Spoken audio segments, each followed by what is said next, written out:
उम्मीद है कि सारे दोस्त ठीक ठाक मानी चौसन इस टाइम में मौजूद हाँ मीरपुर दसा तक सकते पिछले मतलूब ने हवाले जी रैली कड़ी जा रही है मीरपुर वकला हजरात जो रैली कड़ी भी है बकिया मैं इसका सारा व्यू दसा इस टाइम में मौजूद हाँ मीरपुर फवारा चौक ने करीब इसलिए कमल मतलूब के हवाले ब्रीफिंग दे रहे हैं जी कुछ हफ्ते पहले कटाने मुकाम पर उसकी डेड बॉडी मिली है तो हूँ जिले उसके नाल दसने मीरपुर इस रैली कड़ी रही।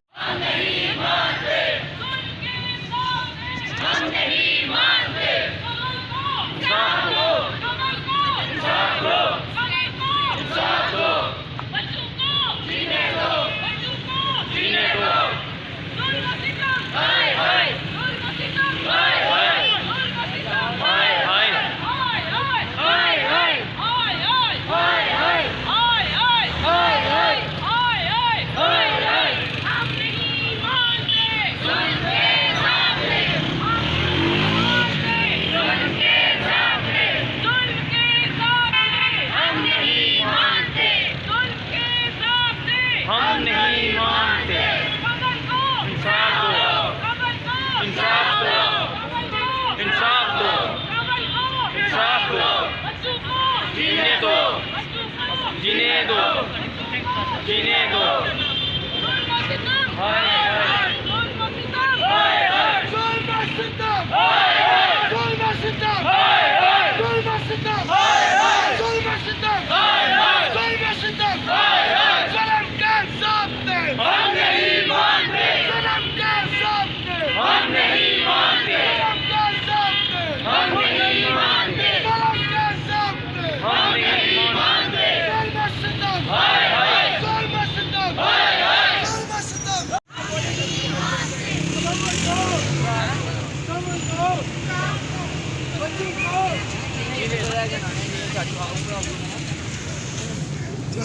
सारे कितने चक्कर ला रहे कैसा नंबर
जुल्म सितम हाय हाय जुल्म सितम हाय हाय जुल्म सितम हाय हाय जुल्म सितम हाय हाय जुल्म के ज़ाब्ते हम नहीं मानते जुल्म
Go!